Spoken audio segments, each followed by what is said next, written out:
Hello and good day. Welcome to the Super Good Camping Podcast. My name is Pamela. I'm Tim. And we are from supergoodcamping.com. We're here because we're on a mission to inspire other people to get outside and enjoy camping adventures such as we have as a family. Today's guest is a bit different for us in a good way. Have you ever thought I gotta pack and lug all this gear to the site, spend ages setting it up, do it all again on the way out? If so, today's guest may just have a solution for you. An easier, more convenient, less lugging way to get outside and get connected with nature. Please welcome Chris Mahoney, the president of Go RVing Canada. Hey guys, welcome. thank Thanks you. for coming by. I'm so happy to be here. Awesome. I'm a big fan. Excellent. Thank you. Well, I think you've planted a bit of a seed for us. So I'm not selling any RVs today. We're just here to have a good time and chat. So Well, yeah. So you're not in the business of selling RVs either, from what we understand. No, that's the great thing is, Go RVing. It's a really cool organization.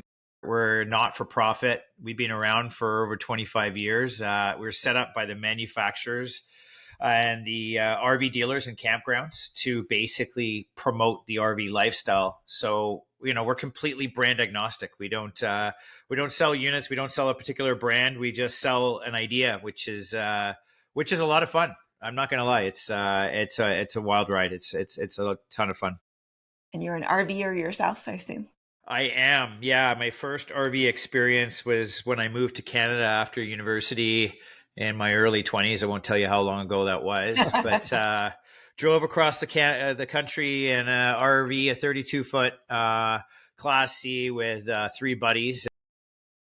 3 weeks later, it was a little bit of a stinky affair, but we had a blast, lots of great memories. And that kind of got me hooked in there. And my wife and I own a Airstream right now. So cool. Yeah. Well, that should be a must-do for everybody, shouldn't it? Like owning an Airstream or driving across the country? Yeah, driving across the country. Okay, Yeah, what I think an adventure that is. it feels like a Canadian rite of passage, right? I mean, it's like, yeah, the Well, best there's way so to much see it. see. Yeah. Driving through the Rockies is a pretty amazing deal just on its own. There's there's some very flat places that not so much fun, but Yeah. It definitely gets a bit gnarly after the prairies. And if you're driving a 32-footer for the first time, it can be a little nail biting, but it's remarkable. It's actually one of the things about RVing that one of the myths, and I'm sure we'll talk about that today, but it's like the drivability factor. They're actually a lot easier to drive than most people realize. Well, you don't need a special license or anything to drive an RV, I assume. No. So if you have $1 million or $500,000 and you got a Class A motorhome like the movie stars, then for sure you need a Z class license for the air brake ones. But no, 99% for us, for the rest of us, mere mortals, no, it's just a regular license. cool. And I'm sure, being of a certain age, back when they were like beige with gold stripes on them and stuff like that, and noisy clunkers, and I see them out there now that they're so much quieter. They look so much more efficient than they used to be. They have so many more amenities on them. Yeah, if you choose to.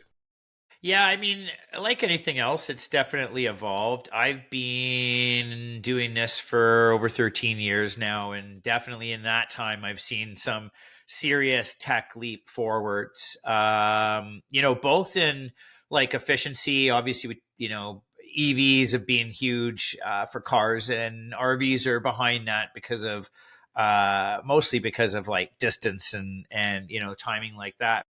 There are electronic RVs coming, and that's part of it. But I think more just like you said, the amenities, just the tech that's going on inside, and the efficiencies they find inside. Plus, the manufacturers have just kind of figured out the floor plans. Like, it's amazing what they're doing with even the Class Bs, which we classify as the vans. It's incredible what they fit inside these Sprinter vans. I'm just like shocked every time. They're just finding new and remarkable ways to build closets and bathrooms, and there's a bed you didn't know that was there, et cetera, et cetera. So it's kind of cool. Yeah, and a slide out, washing basin kitchen thing that you can work on your barbecue out back. Like, it's just, it is. That is mind-boggling stuff. Aren't those decks off the back crazy? It's like you put your barbecue off the back, and then then your ATVs come out, and now you're in the outdoors. Exactly. So for my money, I mean, at least in part, the word lugging plays largely into it, because the stuff's you've loaded it up and away you go. You don't have to do it over and over and over and over. So seems to me you've got the opportunity to get into nature, A, more quickly, B, potentially more often, just because of the lack of prep and stuff that you have to do. Yeah, I think that's definitely the case. I mean, look, like it's interesting. So just to throw a stat out there in terms of RVing in Canada, like 14% of Canadian households own an RV. So that's what we're talking about, like 2 million units. It's like this is a seriously big pastime for Canadians, and it's, I think, especially given recent circumstances, it's only increasing. But the reason why I raised that, Tim, is because of those 14%, we're not you're not going to get anyone RVing that doesn't have a propensity to the outdoors. That's what I've always said. So you're going to start somewhere in it. And for most people, it is tent camping. And, I'm still somewhat of a purist. I still love to go and get in a tent, by the way. There's nothing absolutely. I think that's a perfectly fine thing to do. But in terms of going away with the family, and as we speak about lugging, yeah, I think that this is the solution. It's like you've got all the creature comforts from home, you've got all the toys for the kids, you've got the food, that everybody loves, and it's all kind of packed up there. And you know what? It just makes your life a little bit easier, and therefore, to your point, being able to do maybe a little bit more often because of that ease. So yeah, I think there's a place for both, but I think that's for me, that's the use case for most people that are RVing now. Yeah, so it's not just the retirees that are getting themselves a motorhome. No, it's not. I was saying I've been doing this for 13 years. It's funny, I've seen the stat change. Like 65% of RVers are now under the age of 55. So that should tell you. And I think, we see it through our channels on Go RVing and through all the Instagram and things like that. And, the content creators that we work with, it's definitely become cooler and more youthful. I think that manufacturers have responded with, like we had tent trailers, which was sort of your entry level coming in from, as we were talking about, tent camping. And then I think now you have teardrops and all these sort of like off-road kind of little trailers that people are taking with them. And that's a whole new market that has come out for the 30 something year olds that can kind of just sort of entry level in there. Yeah, well, obviously we have a lot of friends in the camping community, and that's certainly a trend I've noticed amongst the folks that I know, is that more and more of them are getting into what they call overlanding, which is the sort of 4x4, drag the super cool camper into, that has you can put some giant awning on it, and all the things that pull out, do the barbecue in the back, all that sort of jazz. It's but you can still do it away from everybody. Like you're not even in a front country situation, at Algonquin or wherever. Not that it doesn't work there. It's just you can lug it down a logging road or whatever and veer off to the left somewhere by a nice little small little lake and do some fishing for a weekend or whatever. Yeah, I think there's definitely that call to try and for some people, it is that, as we talked about, the ease of use. It's like, okay, we got the weekend with the kids. We need to get out into nature. Let's make this as easy as possible. Pack everything up, and we go to XY campsite that we've been to before, and we know we can get in, and we like site number 9, and it's by the water, blah blah blah. But then there's the sort of outdoor adventurer, which is the more youthful, that has a bit more time, and maybe they are looking to more for those unique experiences and that unique content or whatever it might be to fulfill. And I think that's something that we've seen grow significantly and has helped grow this market and what has frankly made a lot of the content look cooler and in that regard. So yeah, it's really neat. Yeah, so of the places like where you're dragging your RV to, might be a provincial park, it might be like a campground of some sort. But where are other places where you might take your RV or park your RV? Yeah, I mean, so in Canada, we are a little bit more regulated, let's say, than the US. So in the US, actually, the answer would be anywhere because they're allowed to boondock, which means literally, for those of you who don't know, pull over on the side of the road and camp wherever you want. I'm sure, other than maybe like a highway or something like that. But in Canada, we are a bit more regulated. It does have to be sort of like a provincial park or a campground or national park, etc. But it can be on private land, and some people are doing that. You've seen things like harvest hosts, for example, that do things in wineries and so on and so forth. And then there are parking lots available. Like if you're going through a city and you're like, oh man, we're not going to make the campground tonight, or we need to pause. There are areas where you are allowed to park in various parking lots, like in shopping malls and Walmarts and things like that.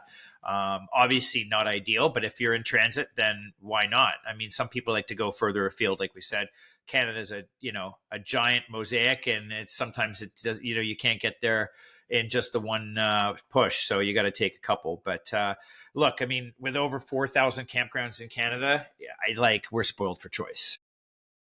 Yes, we are. Another thought would be that it's throwing 4 people in the car out in the trailer. You get your siblings to do the same thing with their kids, mom and dad. Pretty easy to put together a group camp. Totally. Yeah. Yeah. I think that community is probably, like, for me, that was the thing that when I first started RVing, it was kind of like, I sort of pulled into my site, and I think the people next door could tell I had no freaking clue what I was doing, because, they were instantly coming out with all the gear and helping me out with like leveling my unit and everything like that. But no, I think community or close family, and to be able to travel together, and and sort of somewhat of a pack, if you will. Yeah, totally. Like it's really hard to do that at a cottage, by the way. You can only fit so many people in, and so many people, beds and bunks and whatever. Whereas when you're camping, you have all the outdoors and all the natural space. So I think we see that a lot. I think it's definitely a great thing to encourage and see. Well, yeah, and I mean, for me, it's the comfort level suits everybody. I'm happy in a tent in the backcountry, smelling like nobody's been near me for 7 days, which is fine. I don't think my parents would be so cool about doing the same thing. So if I can get them out, right, or my sisters or whatever, I think that would be a. Then everybody's like, yeah, no, nice soft bed. I'm all good. I can get up, take 3 steps, start frying bacon, whatever. Totally. I mean, it's like we're talking about here. There's a use case for everything. I think, again, it has to start with that propensity to outdoors. If you hate the outdoors, you're not going to love camping or RVing or whatever. I mean, you could sit inside the RV and watch movies all day, I guess. But, some people if it's raining, for some people it sucks. Some people don't mind at all. So, RVing does provide the creature comforts of home for sure. And also I would say the freedom and flexibility to kind of go at your own schedule, right? Like, yes, you can do that backcountry camping, but obviously you have more range in terms of what you can do with that. So I would say those are the 2 other benefits, but it really has to start for all of us with that love of nature. Yeah, agreed.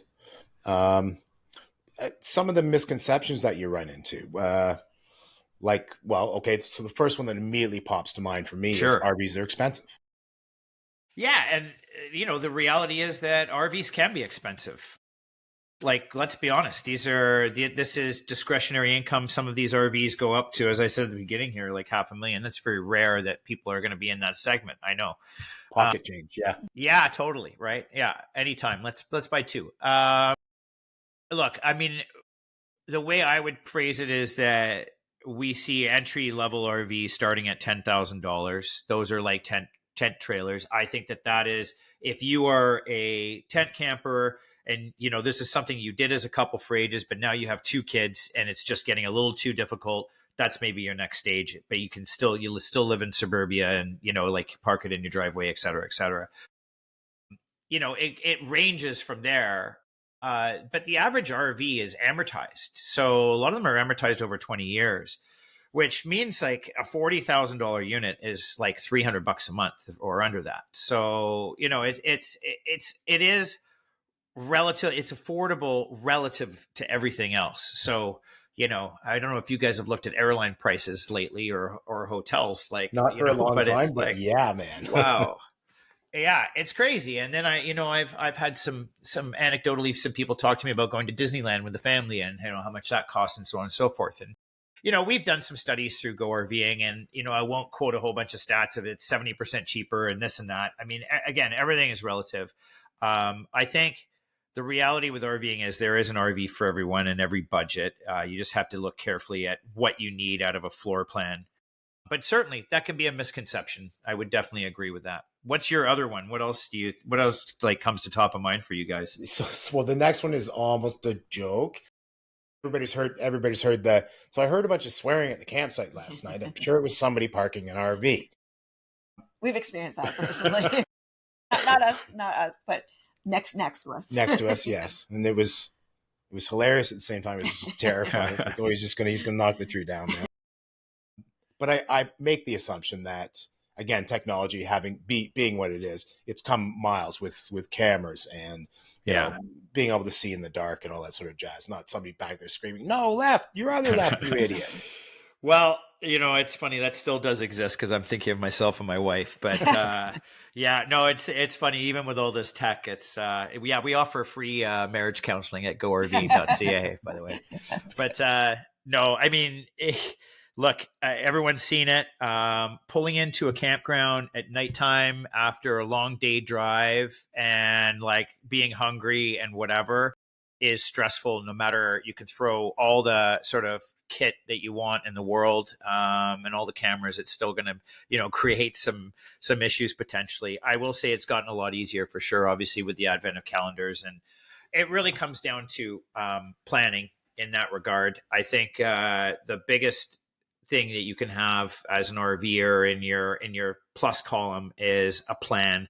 And then if you have a backup plan for that plan, then that's a good plan to have. So it's when you're rushed and it's when you're kind of like scrambling to do stuff that mistakes are made, and somebody takes out a tree inadvertently in a campground or something like that. So yeah, it's you just got to do it carefully. You just got to have that. Oh, yeah, and just back to the cost for a second.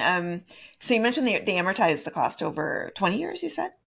Yeah, like up to 20 years. And I don't know what all the financial guys are doing now, but I know it's around 20 years or up to 20 years. Yeah. Well, and is that because you anticipate that the RV will last for 20 years? No, it's just the way financing works. So it's the same as a house. It's like, it's amortized over that period of time. And some people do keep them for that period of time.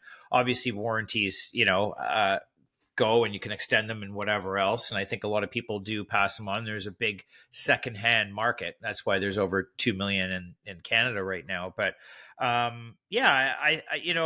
it's life use depends on what your use for it is, or its lifespan depends on what your use is, I should say. If you take park models, which is like a segment that, we would consider RVing and is very much so, is the seasonal segment. And park models, there's definitely people that own those for 15 or 20 years and then fix them up as they kind of go along. Some of the travel trailers that you were talking about at the beginning, I think, yeah, those maybe could be put out to pasture. But yeah, that's the way it works. And ultimately, the banks are pretty competitive with their rates right now. And yeah, I mean, you have to factor in the other costs. So that's what we want people to do. When we have like an affordability calculator on our site where you can kind of go in and punch in your budget, but what we want to remind people of is, maintenance costs, storage, and then, your running costs and things like that. So you have to make sure that that's all kind of put into the budget overall, because that is part of what we talk about with affordability and value. Well, and there is the option just to rent one, right? So it's not, you don't have to own your own. No, and it's an option that I completely encourage. Like, we're here to educate and inform, inspire, I guess, as well. Well, very much so. But I when I'm asked the question, like, well, how do I decide? Like, there are certain things like you got to look at. Do you want to tow it? Do you want to drive it? How big does it need to be? What's your budget? What can you fit in your driveway? Where will you store it? There's all these critical questions. The number one thing people should actually do is go rent one. You're totally right, Pamela. Like, I mean, just go rent one and make sure that it's right for you and your family. We know that the majority of people that are purchasing now are trying before they buy. And that could be renting through, one of the peer-to-peer companies or through an RV dealer, which we always recommend. But yeah, going through a dealer and renting first, great way to go. So there are peer-to-peer, like almost like an Like an Airbnb, Airbnb my kind of. RV. Yeah, so there's like, the sort of Airbnb world has come into RVing. It's definitely something that's an option. We do encourage people to take a close look, like if they're doing this, to make sure that the insurance is good and that it's covered by the financial company and whatever else. And I'm not saying that's not the case. Often it is. It's all good, but definitely something to look out for. That said, could be a great option if everything's in order. Why not? This is a great way also for owners to offset the cost of RVing when they're not actually using their units. I mean, what's better than actually when you actually have downtime, you're kind of, recouping some of the cost of what it would be to sit in your driveway or wherever. But again, you just got to check all that out with an RV dealer or the insurance. So I was looking at things like did a chat GPS or GPT thing, and one of the things that they came up with as a complaint, which I thought was yes and no, that they're like hotels on wheels. Okay, you can have that, you can have all those amenities, Yeah. or not. Like it's kind of you. There are all those options, and it's the thing I keep going back to is it's about the experience. It's about getting out in nature, man. Like I don't even care if it means it's all glampy. Okay, I mean, I do like to be that stinky guy 7 days in. That's totally my jam. But I'm Listen, man, I also told you I drove across the country in an RV with 3 other dudes, so I can tell you by the time I got out of there, it was not pretty. So unpleasant. I'm with you. I'm I'm with just you. gonna solder my nostrils closed now. Yep. It, Yeah, I mean, I see where you're going, Tim. I look, I agree. It's like anything in life. It's like if you want to take a vacation and go 5-star and like have the gourmet, whatever, the same food you have at home, then fair enough. But if you want to eat the local food and go to a local restaurant and go wander around the streets, and good on you. It depends on. I'm not going to judge. I happen to be the latter, but that's me, and I think I'm the same by the sounds of it with you. It's like I just want to kind of get out in nature. I don't, the creature comforts are great in terms of having a nice bed to sleep on or whatever. The shower. I mean, campgrounds have all got showers, and an outdoor shower is good enough for me personally. It's all about that freedom and flexibility. That's what I love, is like, what? We don't love this situation. Let's move this situation and go to another situation. Let's go check that out, or let's go do that activity over there. Let's call an audible.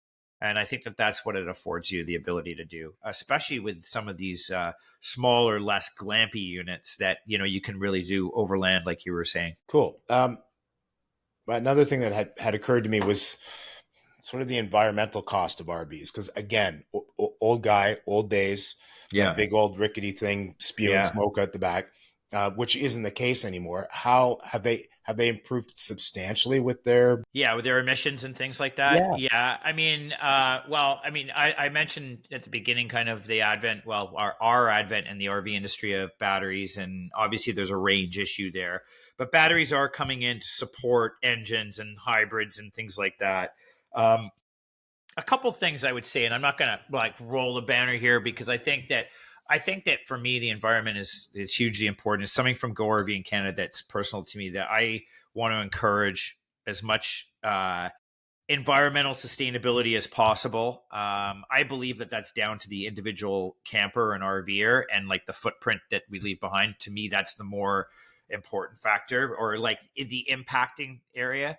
But I will say, in terms of emissions and things like that, to answer, like the vehicles, most 80% of RVs are towed, and the tow vehicles are now more efficient. So the engines have gotten, better on emissions, and they've gotten more efficient in terms of their sort of ability.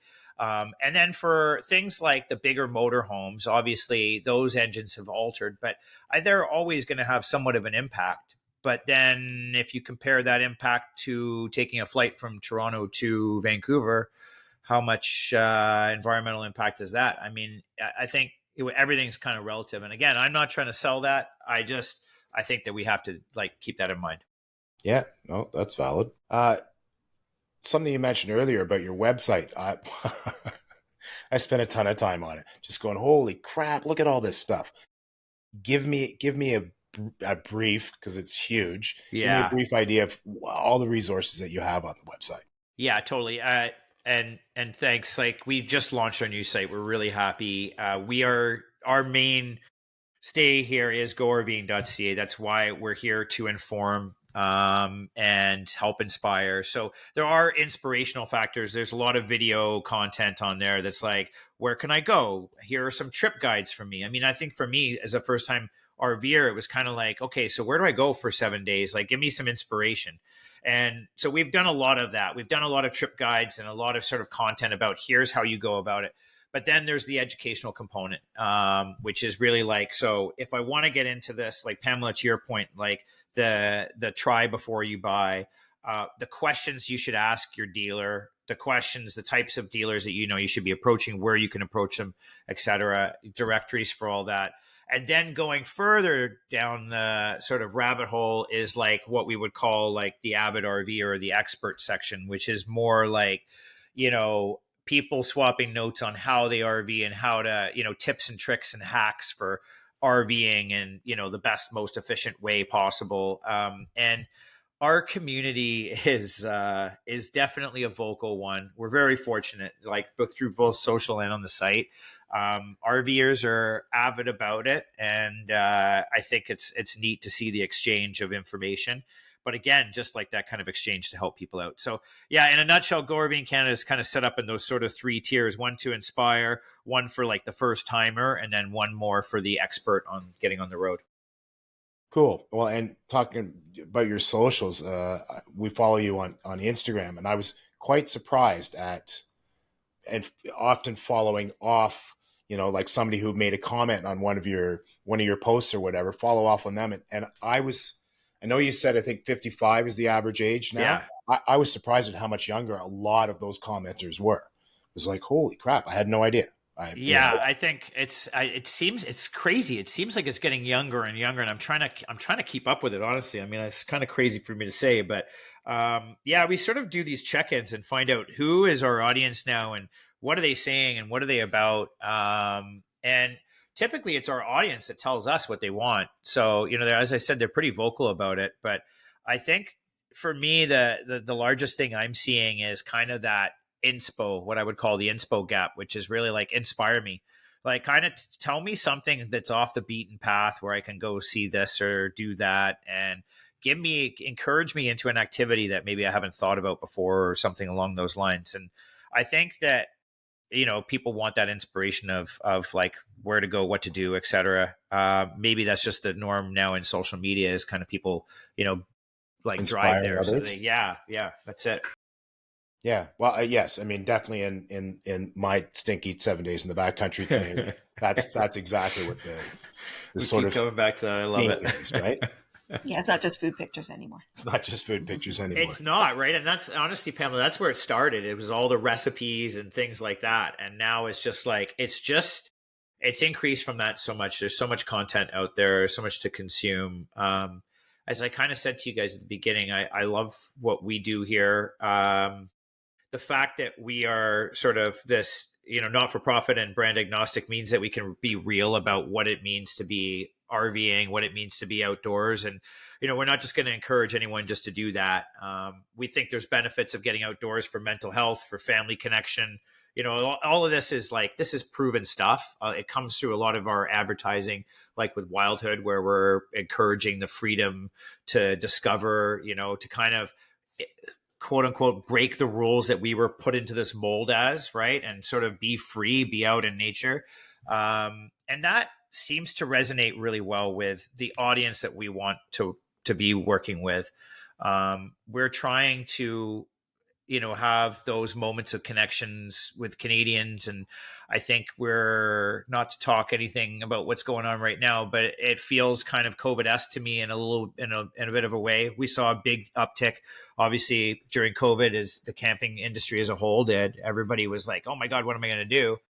I see that now. It's like, 75% of Canadians last year decided they were going to stay in country for their vacation, for their summer holidays. What are they going to do this year? I think it's going to be 85, I'm guessing, based on what's happening. So, the camping industry, the campgrounds and RVing industry better be ready, because I think Canadians are going to want to get outdoors. They're certainly not going to be happy just to stay in the city or whatever. So it's good. I think let's explore what we have in our own backyard, as we keep saying, and we fully stand by it. Yeah. Our backyard is just awesome. So, we're so lucky. We are very much lucky. Yeah. Yeah. And agreed. It's kind of poopy that people can't necessarily do the things that they want to do, or they choose not to for other reasons. It means they get out in nature. Okay. I'm down with that. That's good. Right. Totally. Yeah. Cool. You ask. All right. So if you're feeling super pumped now about going RVing, what might be some of the best tips that you have for somebody that's just brand new? Yeah, 'tis the season, right? Like, we're all looking outdoors and can't wait for this to break. But as I said earlier, like, plan. The first thing is to plan. So, use GoRVing.ca as your resource. There's a directory there for rental or own, whatever you prefer. But all the dealers there have been, kind of sanctioned. They're RVDA approved dealers in Canada. Start there and look at booking, your trip, the kind of unit you need for the size of family you have, and then figure out, get some inspiration from us, or talk to, fellow RVers or into our community, and find out kind of like the campgrounds you want to go to. And, like anything else, we've been talking about how it's going to get super busy. So I would just get ahead of it now and start to plan it out, but definitely have that plan put together, pick out your dates, get to that dealer, and then the rest will kind of come together about what to pack and what to bring, etc. There's lots of stuff like that we have available for people, but the first thing is get that plan in order and just get out there and have a great time. I mean, come on, this is it. Like, get out into nature and feel the peace with your friends and family. That's all I can say. If that works, that pretty much covers it. So all right, awesome, guys. Thanks so much for having me.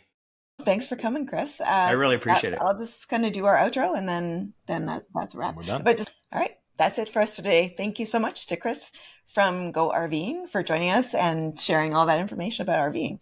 And please do reach out to them. What's the best way to reach you, Chris? Or just go to the website? Yeah, go to the website, gorving.ca, or through our social channels, Go RVing Canada. Awesome. And then feel free to reach out to us anytime. We're on Instagram, Facebook, YouTube, Twitter, X, all the things, and Blue Sky. And reach out to us anytime by email if you'd like. Our email is hi@supergoodcamping.com. That's hi@supergoodcamping.com. And we'll talk to you again soon. Bye. Bye. Bye. Thanks, guys.